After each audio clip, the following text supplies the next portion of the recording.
오늘 본문 말씀 보시겠습니다. 계속해서 보고 있는 사도행전 10장, 오늘은 44절로 48절까지 말씀입니다. 구약성경 신약성경 사도행전 10장 44절로 48절까지 말씀 봉독해 드리겠습니다. 베드로가 이 말을 할 때에 성령이 말씀 듣는 모든 사람에게 내려오시니 베드로와 함께 온 할례 받은 신자들이 이방인들에게도 성령 부어 주심으로 말미암아 놀라니 이는 방언을 말하며 하나님 높임을 들음이러라. 이에 베드로가 이르되 이 사람들이 우리와 같이 성령을 받았으니 누가 능히 물로 세례 베풀물 금하리요 하고 명하여 예수 그리스도의 이름으로 세례를 베풀라 하니라. 그들이 베드로에게 며칠 더 머물기를 청하니라. 아멘.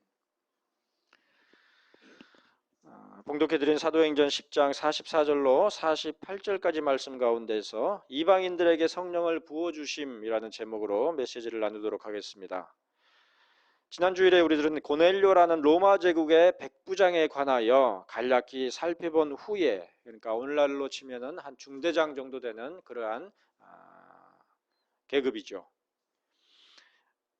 베드로 사도를 통해서 고넬료의 집안에 선포된 화평의 복음에 관하여 더욱 간략히 살펴보았습니다.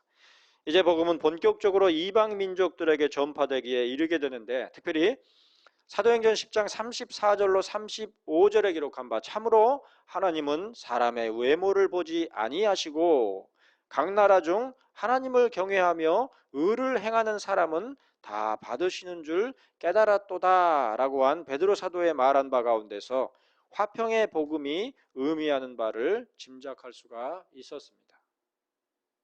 민족적 구분이 더 이상 중요하게 되지 않는 것이죠. 사실 타락하여 부패한 인간들의 사회에서는 진정한 의미의 화평을 찾아볼 수가 없습니다. 사람들은 항상 평화를 지향하지만 정작 그런 사람들에 의해 이루어진 평화에는 항상 소외가 전제되어 있기 마련인 것입니다. 특히나 그러한 소외는 대부분 사람의 외모를 봄으로써 이루어지는 것을 볼 수가 있죠. 출신 지역이 어디냐? 어느 집안 사람이냐? 어느 민족이냐? 어느 대학을 나왔느냐? 어느 계통이냐? 그런 식이죠. 문자 그대로 사람의 겉모양이나 생김새만을 말하는 것이 아니라 어떤 사람의 혈통이나 성장 환경, 그리고 학벌이나 심지어 특정한 정치적 진영이나 사상적 그룹에 속한 사람인가 따위를 기준으로 해서 동일한 공동체를 이루는가 하면 그 공동체나 패거리에서 소외되곤 하는 경우들을 얼마든지 볼 수가 있는 것입니다. 안타깝게도 그러한 일들이 지금 한국의 개혁주의를 표방하는 사역자들 사이에서도 벌어지고 있죠. 신학적으로 보수적이라 할 수 있는 개혁주의의 사역자들 가운데서 정치적인 보수의 의미와 다소간 중첩된다고 볼 수가 있는 반공주의 이데올로기를 지나치게 강조하여 반공주의의 입장과는 다르거나 다소 간격이 있다고 판단되는 정치적 스탠스를 보여주는 개혁주의 사역자들을 함부로 좌편향적이라며 암묵적으로 배제하려고 하는 그런 일들이 일어나고 있는 것입니다.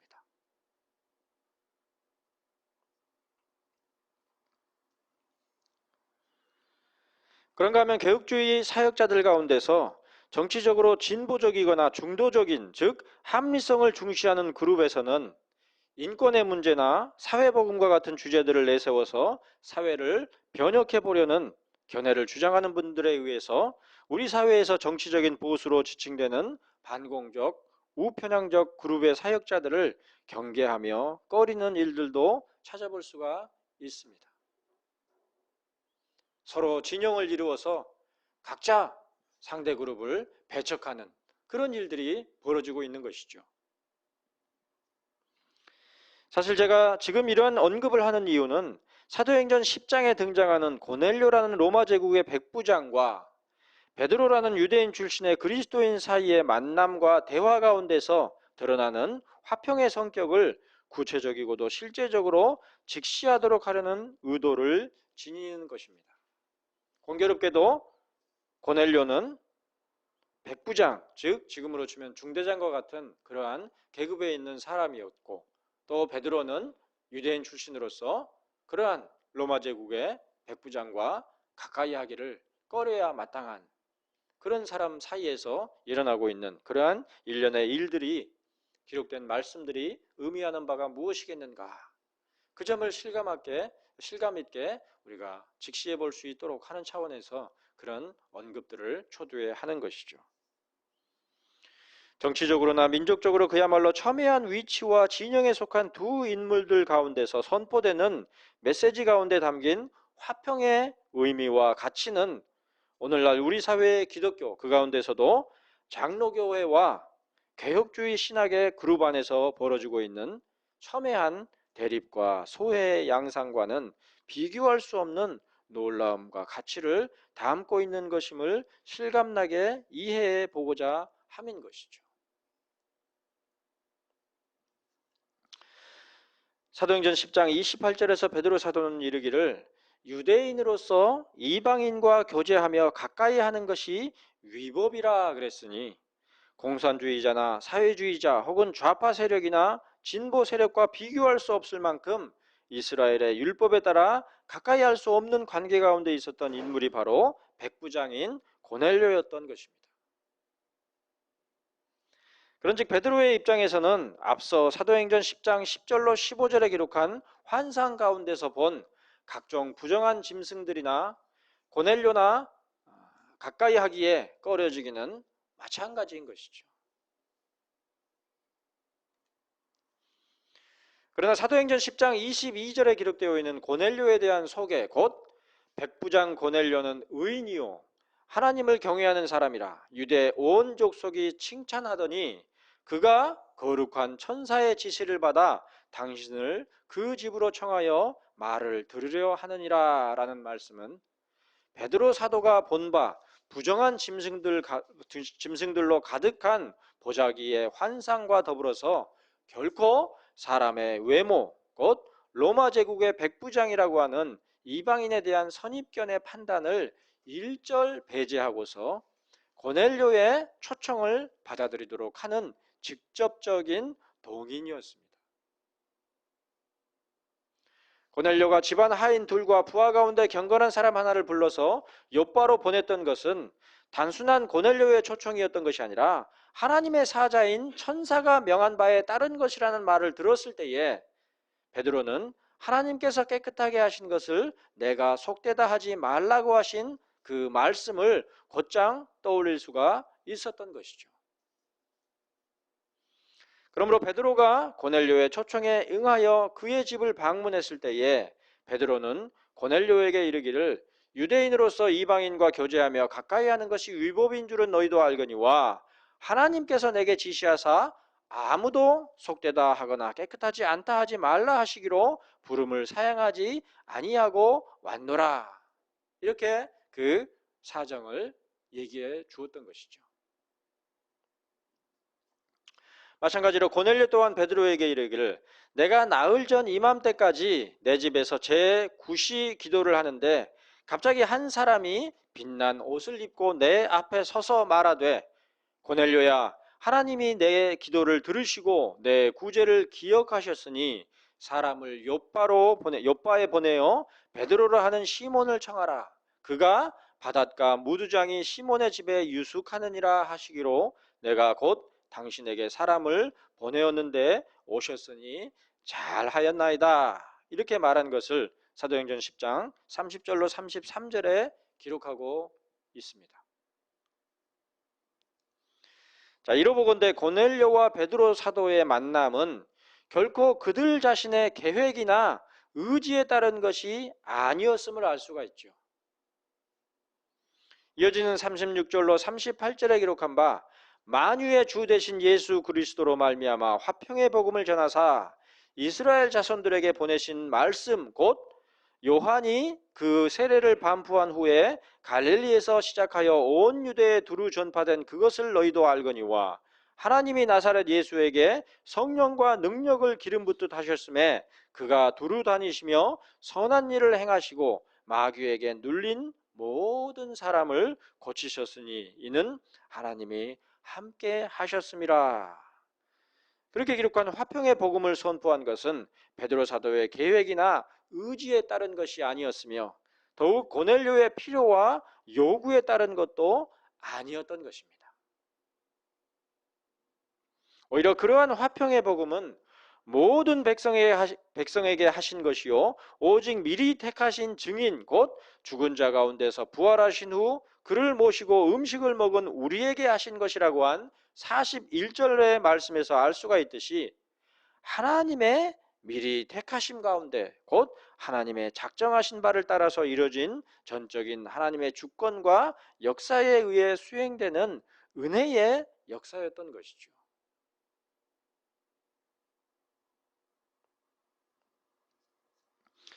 자, 이에서 알 수가 있듯이 우리들은 무엇을 하든지 항상 하나님의 뜻이 어떤 것이며 또한 하나님께서 그 뜻을 어떻게 이루시는지에 주목하여야 하는 것입니다. 우리의 계획과 우리의 생각에 푹 빠져서 있을 것이 아니라 하나님의 뜻과 하나님의 인도하심이 어떠한 것인가를 상고하고 깊이 묵상하는 그런 태도 가운데 있어야 하는 것이죠.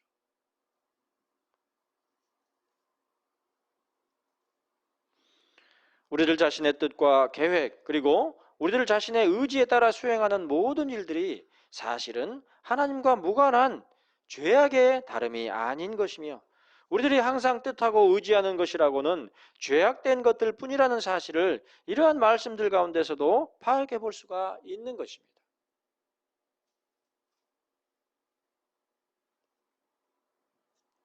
사무엘상 15장 22절에 기록한 바 순종이 제사보다 낫고 듣는 것이 순양의 기름보다 나으니라는 말씀이 뜻하는 바가 무엇이겠습니까? 우리의 생각과 뜻에 따라서 행하는 온갖 행위들을 나타내는 제사가 아니라 하나님의 뜻과 명령에 따라서 순종하는 행실이야말로 하나님 앞에서 온전하며 선한 것이라는 말이 아니고 무엇이겠습니까?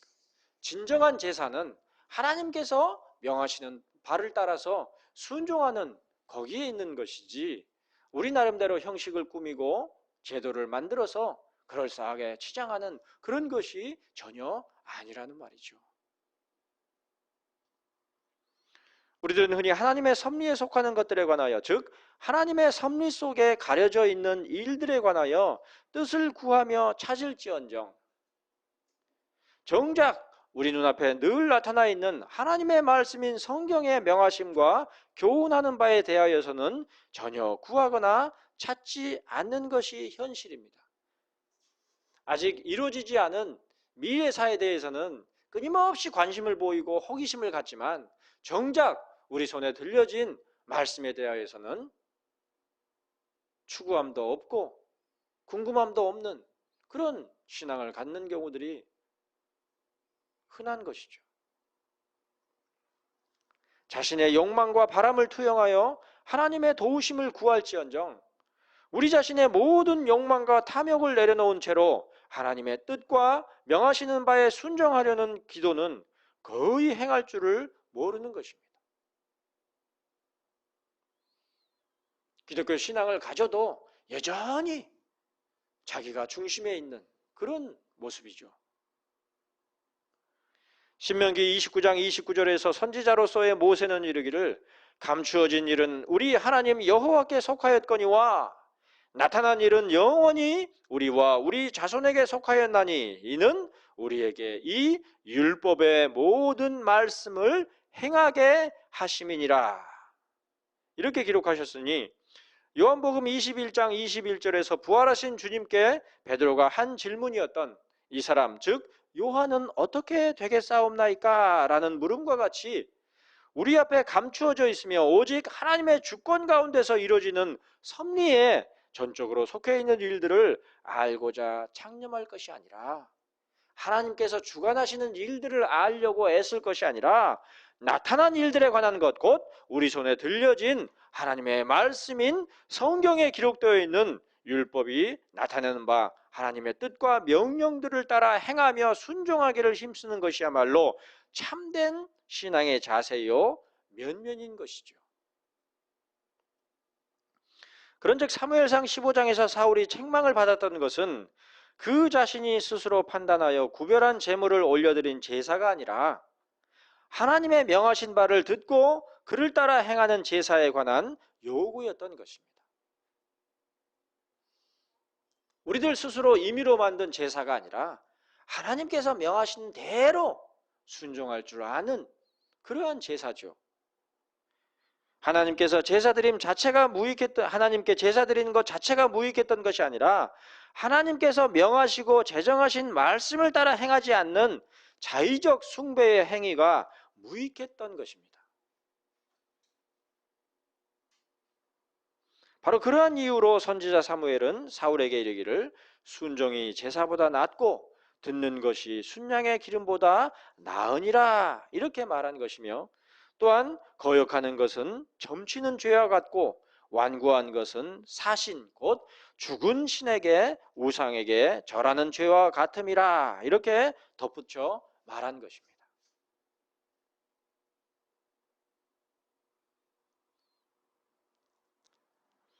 특히나 하나님께 대한 순종의 구체적인 모습은 사무엘상 15장 22절에서 듣는 것, 곧 하나님의 말씀을 듣는 것으로 언급되어 있습니다. 순종이 제사라면 하나님의 말씀을 듣는 것은 그 제사에서 드려지는 순양의 기름과 같은 구체적인 요소인 것이죠. 이러한 모습에 있어서 고넬료는 하나님께서 받으실 만한 제사를 드린 자라 하겠습니다. 그가 집안 하인 둘과 부하 가운데 경건한 사람 하나를 불러서 베드로라 하는 시몬을 청했던 이유에 관하여서 사도행전 10장 33절 말씀은 이제 우리는 주께서 당신에게 명하신 모든 것을 뭐라 그랬어요? 듣고자 하여 다 하나님 앞에 있나이다 이렇게 말했으니 고넬료야말로 순양의 기름보다 나은 하나님의 말씀을 듣는 것으로서 순종의 제사를 드리는 사람의 전형이었던 것이죠. 왜 예배당에 모여 앉아서 예배를 드리는 것입니까? 뭐 때문에 그래요? 하나님의 말씀을 들으려고 나와 있는 것이죠.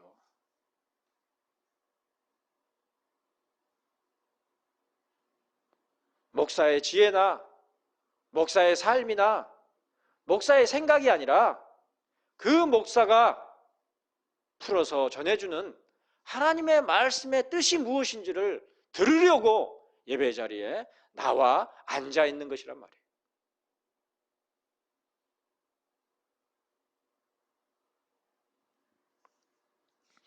무엇보다도 사도행전 10장 4절과 25절에서 볼 수 있는 두려움의 모습은 하나님의 말씀을 듣고자 하는 자의 자세와 태도가 어떠해야 함을 훌륭하게 보여주고 있습니다.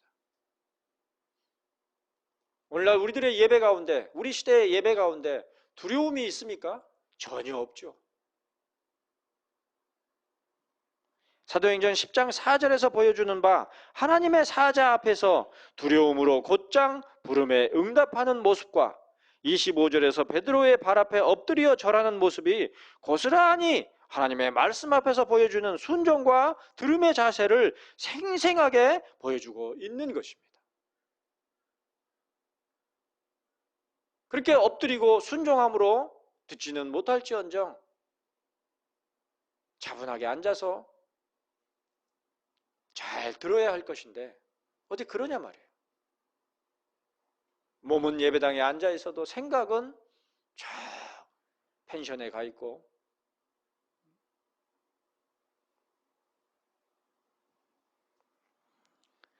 당시 로마 사회에서 종이 주인의 부름과 명령에 즉각 응답하며 순종하는 것은 지극히 당연한 일이었습니다. 당연한 종의 자세였죠. 종은 항상 주인이 자기를 부를까 하고 주인에게 귀를 세우고 있어야 했으며 특별한 명령에 대해서는 엎드려 절하는 태도로서 그 명하는 바의 지엄함을 드러내 보여야 마땅했던 것입니다. 늘 주인의 말을 들으려고 귀 기울이고 있는 그런 자가 종들이었죠. 그런데 백부장 고넬료는 종의 신분이 아니라 로마 제국의 백부장의 신분이었습니다. 최소한 위관급 장교였단 말이에요. 당시 로마 제국에서 백부장의 지위만 가지고서도 어디서나 두려움과 엎드림을 받을 수 있는 자리에 있었던 자가 바로 백부장 고넬료였지만, 그는 오히려 자신의 하인들이 자신의 명령에 대하여 항상 귀를 기울이며 순종했던 것과 같이 하나님의 말씀에 항상 귀를 기울이고 그 명하시는 바에 순종하고자 하는 자였으며, 심지어 하나님의 사자나 사도인 베드로의 발 앞에 엎드려 절할 만큼 순종과 겸손의 자세 가운데 있었던 것입니다. 오늘날의 신자들 가운데서 찾아보기 어려운 그런 태도죠.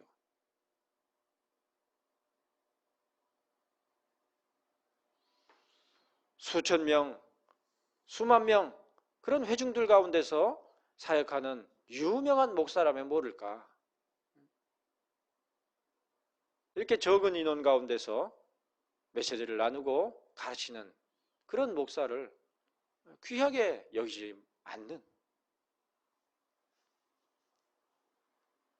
무엇보다도 사도행전 2장에서 오순절날 성령께서 각 사람 위에 강림하셨을 때의 핵심적인 일은 11절에 기록한 바 우리가 다 우리의 각 언어로 하나님의 큰 일을 말함을 듣는도다 라고 한 말씀이었으며, 사도행전 10장 44절에서 고넬료의 집안 사람들에게 성령께서 임하였을 때에 대해서도 사도 누가는 기록하기를 베드로가 이 말을 할 때에 성령이 말씀 듣는 모든 사람에게 내려오시니라 이렇게 기록했습니다. 한마디로 사도행전의 전반부에서 성령께서 임하실 때의 정황은 사도행전 10장 36절로 43절에 기록한 바 하나님의 큰 일들에 관하여 말함과 더불어서 이를 두려운 마음으로 경외하며 듣는 자들에게 임하시는 모습이었던 것입니다. 특히나 사도행전 10장 45절은 베드로와 함께 온 할례 받은 신자들이 이방인들에게도 성령 부어주심으로 말미암아 놀라니라 이렇게 기록하여 사도행전 2장에 기록한 바 오순절 성령 강림의 정황과 다소 다른 성령 강림의 정황임을 암시하고 있습니다. 사도행전 2장에서 성령께서 각 사람에게 강림하심이 하나님의 큰 일을 각 나라와 족속들의 언어들로 말하게 함에 주안점이 있었던 것과는 달리 사도행전 10장에서의 성령 강림은 베드로 사도가 전하는 바 말씀을 들음에 주안점이 있는 것이죠. 그런 차이점이 있다는 것입니다. 한마디로 사도행전에 기록한 바 성령의 강림하심은 일관되게 하나님의 말씀을 선포하는 것과 더불어서 하나님의 말씀을 들음에 관련하여 이루어진 것으로 그렇게 기록하고 있는 것입니다. 한마디로 말씀과 관련되어서 성령께서 역사하신 것으로 그렇게 기록되어 있는 것이죠. 자, 이러한 사도행전 전반부의 말씀들 가운데서 우리들은 성령께서 임하시는 것이 하나님의 말씀을 전함에 있어서뿐만 아니라 하나님의 말씀을 두려움과 경외함으로 듣는 것에 있어서도 결정적인 요인이 되는 것을 알 수가 있습니다. 그러니까 성령께서 역사하실 때에, 그리고 성령께서 예비하실 때에 우리가 말씀을 귀담아 들을 수 있는 것이지, 우리가 억지로 말씀을 귀담아 들음으로 은혜를 끌어올 수 있는 그런 성격이 전혀 아니라는 것이죠. 사도행전에서 언급하는 성령 강림이 공의 하나님의 말씀을 들음으로 준비하는 것을 통해서 이루어졌다고 볼 수 있을지 모르겠습니다만은, 그러나 사도행전 2장에서 각 나라와 족속들의 언어로 하나님의 큰 일을 말함에 대하여서 어떤 이들은 조롱하여 이르되 그들이 세술에 취하였다 하더라 이렇게 기록한 13절의 말씀으로 볼 때에 말씀을 듣는 것이 준비의 과정이라기보다는 전혀 준비와 무관한 자들도 있음을 입증할 뿐이며, 무엇보다도 고넬료는 하나님의 사자가 부르는 것을 즉각 듣고 순종할 만큼 신실한 자였음에도 불구하고 베드로 사도를 청하여 그의 입으로 전하는 바 화평의 복음을 들은 후에야 비로소 성령께서 임하였었던 것으로 볼 때에 성령의 임하심 가운데서 드러나는 핵심적인 요지는 사도행전 2장 39절에서 언급하는 바 주 우리 하나님이 얼마든지 부르시는 자들인 택하신 자들, 택자들에게 임하는 하나님의 약속의 말씀을 깨닫도록 하는 데에 있음을 알 수가 있는 것입니다. 그러니까 똑같이 예배 자리에 앉아 있어도 택하신 자들과 택함을 입지 않은 자들이 있을 수 있는 것이죠. 똑같이 말씀에 귀를 기울여도 어떤 자들은 순종함으로 듣는가 하면 어떤 자들은 전혀 그 마음에 말씀을 두지 않는 그런 자들도 있단 말이에요.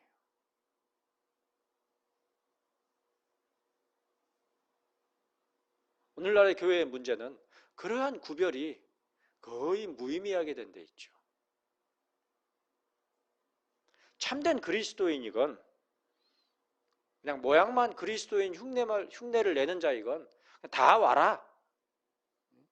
와서 자리 채우고 헌금만 충실히 하면 아무도 문제 삼지 않는 그런 말미암아서 교회가 어떤 것인지가 전혀 눈에 드러나지 않게 되는 그런 시대 가운데 있죠.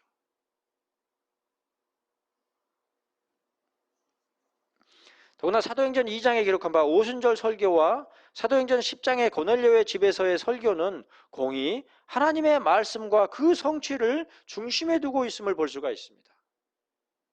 사도행전 2장에서 베드로 사도가 요엘서 2장 28절 이하에 기록되어 있는 예언의 성취로서 오순절 성령 강림의 일들을 이해한 것처럼 사도행전 10장에서도 분명한 확신으로서 요엘서 2장 28절 이하에 기록되어 있는 예언의 성취로서 이방인들에게 성령이 부어지심을 바라본 것이죠. 예컨대 사도행전 10장 46절에서 사도 누가는 이방인이었던 고넬료와 그의 가솔들에게 식솔들에게 성령께서 임하신 일에 관하여 기록하기를 이는 방언을 말하며 하나님 높임을 들음이로라 이렇게 기록했는데 그 말씀은 사도행전 2장 1절로 4절에 기록한 바 사도들과 예수 그리스도의 제자들에게 임한 오순절 성령 강림의 역사와 동일한 정황인 것을 나타내는 말씀입니다. 그러니까 동일한 성령께서 임하셨던 것이죠. 그러므로 얼핏 성령께서 임하신 대상과 그 목적이 다른 것처럼 보이는 사도행전 2장과 사도행전 10장의 성령 강림 사건의 핵심적인 요지는 그러한 차이점에 있는 것이 아니라 구약 성경 요엘서에 기록된 예언의 성취라고 하는 공통 분모로서 파악될 수가 있는 것이죠. 쉽게 얘기해서 하나님의 말씀이 땅에 떨어지지 아니하고 요엘서 말씀이 땅에 떨어지지 아니하고 그대로 성취되었던 것들을 공히 사도행전 2장과 사도행전 10장이 드러내주고 있는 것이란 말이에요. 포인트는 어디에 있습니까? 하나님의 말씀의 성취에 있는 것이죠.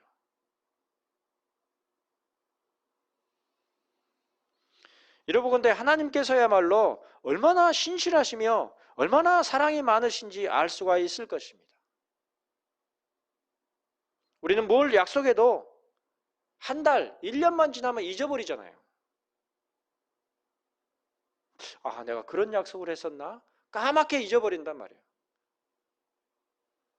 그러나 하나님께서는 수십, 수백 년이 지나고서도 얼마든지 그 약속하신 것을 명백하게 성취하시는 신실하신 분이십니다. 사도행전이 얼핏 전반부의 중심적인 인물인 베드로 사도와 후반부의 중심적인 인물인 바울 사도의 행적들을 중심으로 기록하고 있는 것이라 할지라도 우리들은 사도행전 본문을 그러한 사도들의 면면과 행적들을 통해서 조망할 것이 아니라 구약에 예언한 바를 분명하게 성취하시며 실현하시는 하나님의 신실하심과 사도행전 2장 39절에 기록한 바 주 우리 하나님이 얼마든지 부르시는 자들인 고넬료와 그의 가정의 식구들에게도 사도들과 주의 제자들과 전혀 다르지 않게 성령을 받도록 하시는 그 큰 사랑을 분별하고 깨달을 수가 있어야 하는 것입니다.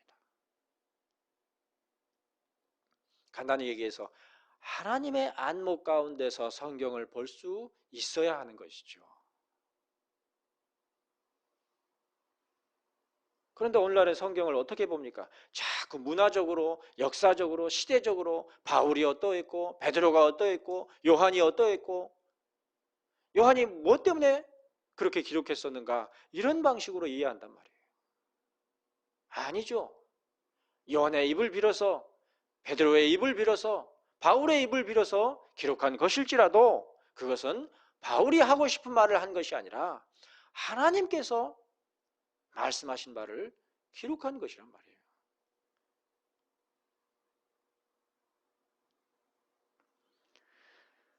만일에 사도행전을 베드로나 고넬료와 같은 인물들의 면면을 바탕으로 읽는다면 우리들은 사도행전 10장 34절로 35절에 기록한 바 내가 참으로 하나님은 사람의 외모를 보지 아니하시고 각 나라 중 하나님을 경외하며 의를 행하는 사람은 다 받으시는 줄 깨달았도다라는 말씀 가운데서 하나님을 경외하며 의를 행하는 사람의 수고와 의를 보게 될 것입니다. 그러니까 하나님께서 이제 민족을 구별하지 않으시지만 그 됨됨이를 보고 믿음이 있는 자를 구원하신다. 이렇게 이해하게 되는 것이죠. 사도행전 10장 2절에서 볼 수가 있듯이 고넬료는 경건하여 온 집안과 더불어 하나님을 경외하며 백성을 많이 구제하고 하나님께 항상 기도하는 그런 자였기에 마땅히 세례를 받을 만한 자였다. 이렇게 읽게 되는 것입니다.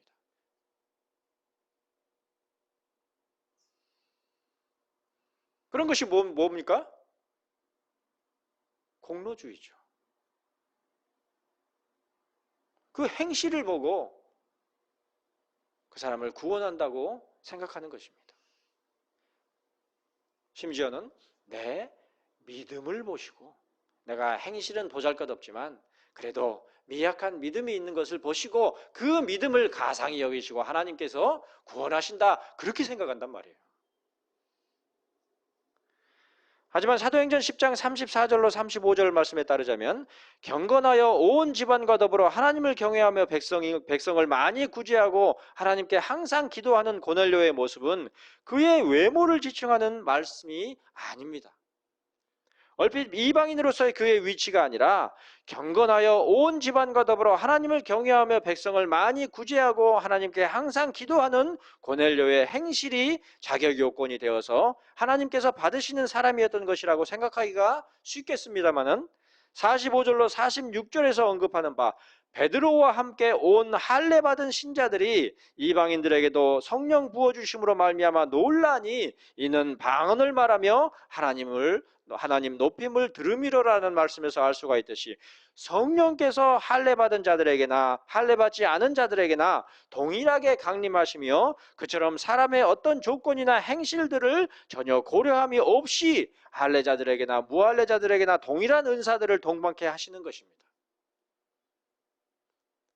그 행실과 됨됨이를 보고 그에 상응하는 것을 주시는 분이 아니란 말이에요. 속된 말로 믿음이 변변치 않으면 천국 가서 개털 모자 쓰고 이 땅에서 충성을 다하면 천국 가서 면류관 쓰는 그런 것이 아니란 말이에요.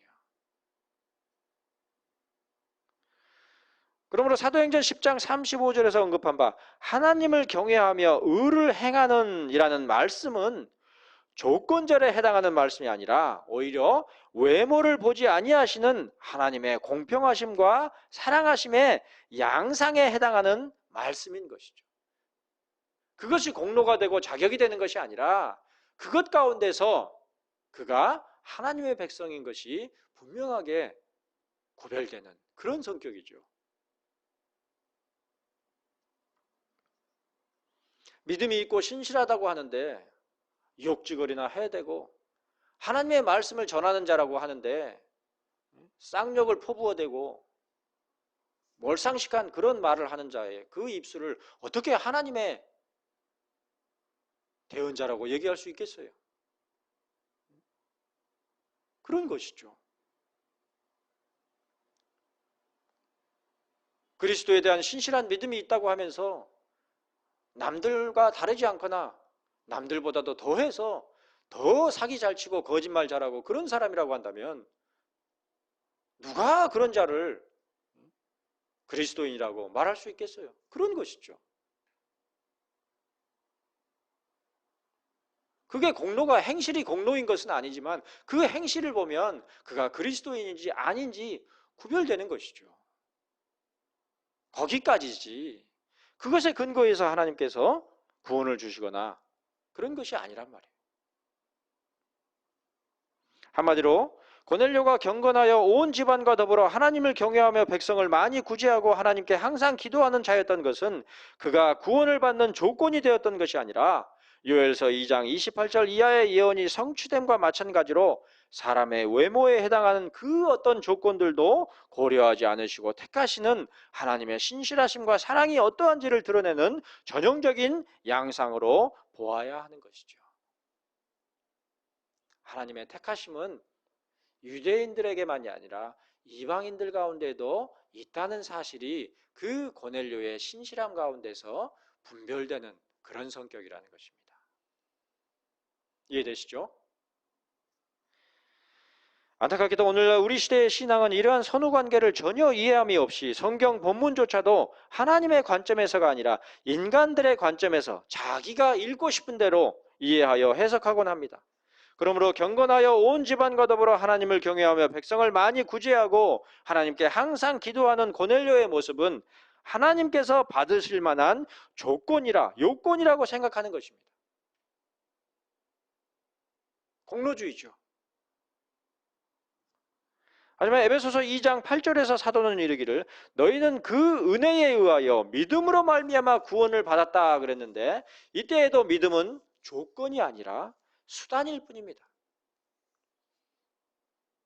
행실은 변변치 않지만 믿음이 있는 것을 조건으로 해서 구원하시는 것이 아니라 믿음이라는 수단을 사용하셔서 구원하신단 말이에요. 그러니까 하나님 앞에서 더 할 말이 없죠. 그런즉 믿음이라는 수단을 사용하셔서 은혜로서 구원하시는 것이 하나님의 신실하신 사랑의 양상인 것이죠. 우리들의 어떤 것도 고려함이 없이 하나님께서 모든 것들을 다 예비하시고 준비하시고 이끄시는 그런 성격인 것입니다. 누가복음 14장 28절에 기록한 바 너희 중에 누가 망대를 세우고자 할진대 자기의 가진 것이 준공하기까지 족할는지 먼저 앉아 그 비용을 계산하지 아니하겠느냐라는 주님의 비유와 같이 하나님께서는 그의 택하심에 있어서 사람의 외모를 보지 않으실 뿐만 아니라 그 수단까지도 미리 계산하시고 예비하시는 분이신 것이죠. 그래서 우리에게 믿음까지도 제공하셔서 믿음을 수단으로 하여 그리스도의 의에 이르고 구원에 이르도록 이끄시는 그런 분이시란 말이에요.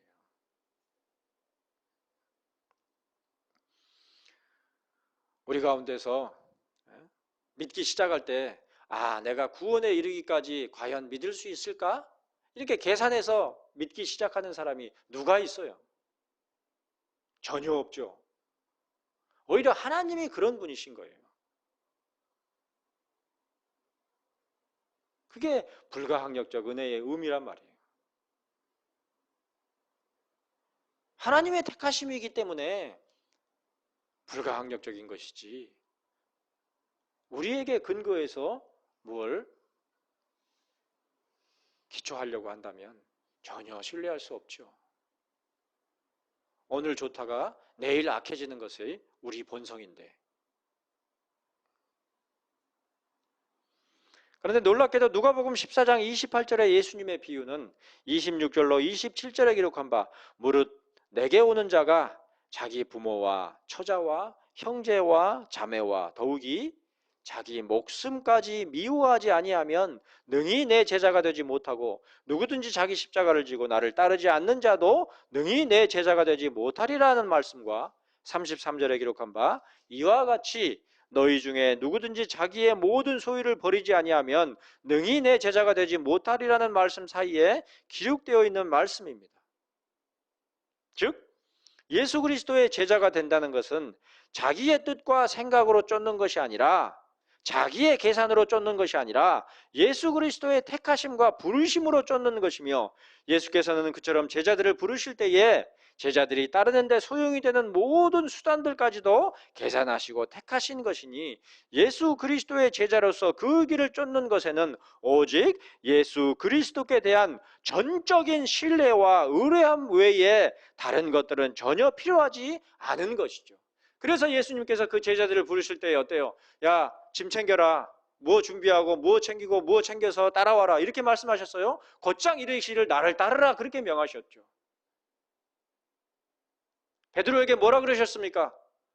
그 그물 내려놓고 집에 가서 빨리 가방 챙겨서 나를 따라와라. 그렇게 명하셨어요? 그물을 내려두고 나를 따르라. 예수 그리스도를 따르는 데 있어서는 예수 그리스도께 대한 신뢰 외에 그 어떤 것도 필요치 않은 것입니다.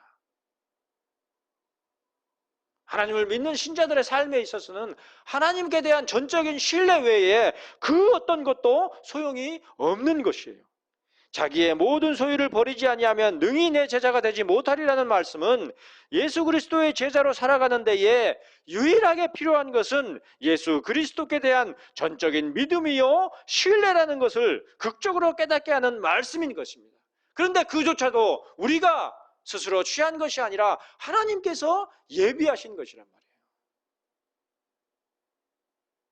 그 믿음이라는 수단조차도 하나님께서 계산하셔서 미리 예비하셔서 주시는 그런 성격이란 말이에요.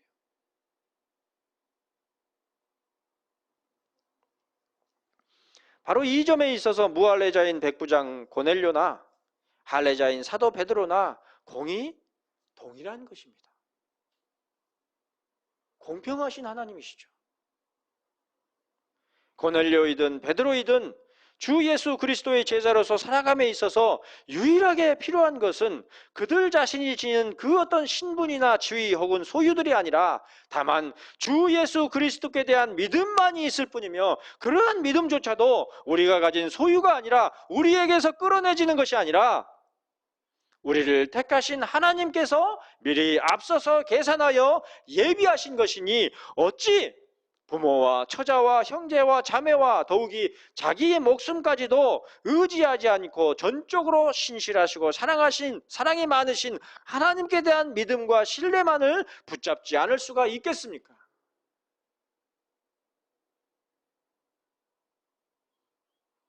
믿음의 노정에 있어서는 철로 역정에 있어서는 믿음 말고는 아무것도 소용이 없단 말이에요. 오히려 거추장스러운 것이죠. 이 세상에서는, 이 세상의 세속적인 기독교에서는 돈이 많을수록 신실하게 신앙생활을 할 수 있는 것 같지만 참된 의미의 신앙에 있어서는 오히려 돈이 많음으로 말미암아 고민하죠.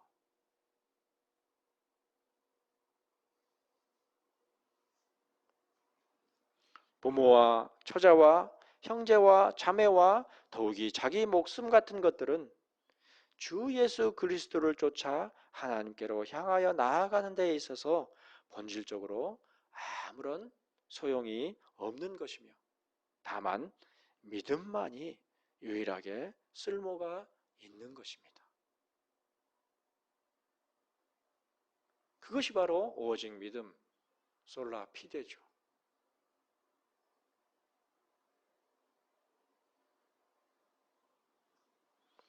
그런즉 이 땅의 삶에서 문자 그대로 부모와 처자와 형제와 자매와 더욱이 자기 목숨을 버릴 수 없는 것이지만 이단들이 이런 말씀을 잘못 해석해서 집이고 뭐고 다 처분해서 교회에 헌납해라. 그리고 심지어 목숨까지도 내놓으라. 그리고 집단 자살하는 그런 지극히 어리석고 숭악한 그런 자들이 있지만 그런 것이 아니라 그러나 다만 심중에 그러한 것들을 의지하고 의뢰하여서 한 발짝도 나아갈 수 없는 것이 믿음의 길임을 보여주는 고넬료와 그의 친족들 그리고 베드로 사도와 주의 제자들의 발걸음을 분별하며 깨닫는 우리의 믿음이 되기를 택하신 자들이 천국에 이르기까지 모든 필요한 것들을 미리 다 계산해 두신 신실하신 하나님의 사랑으로 축복하며 권하는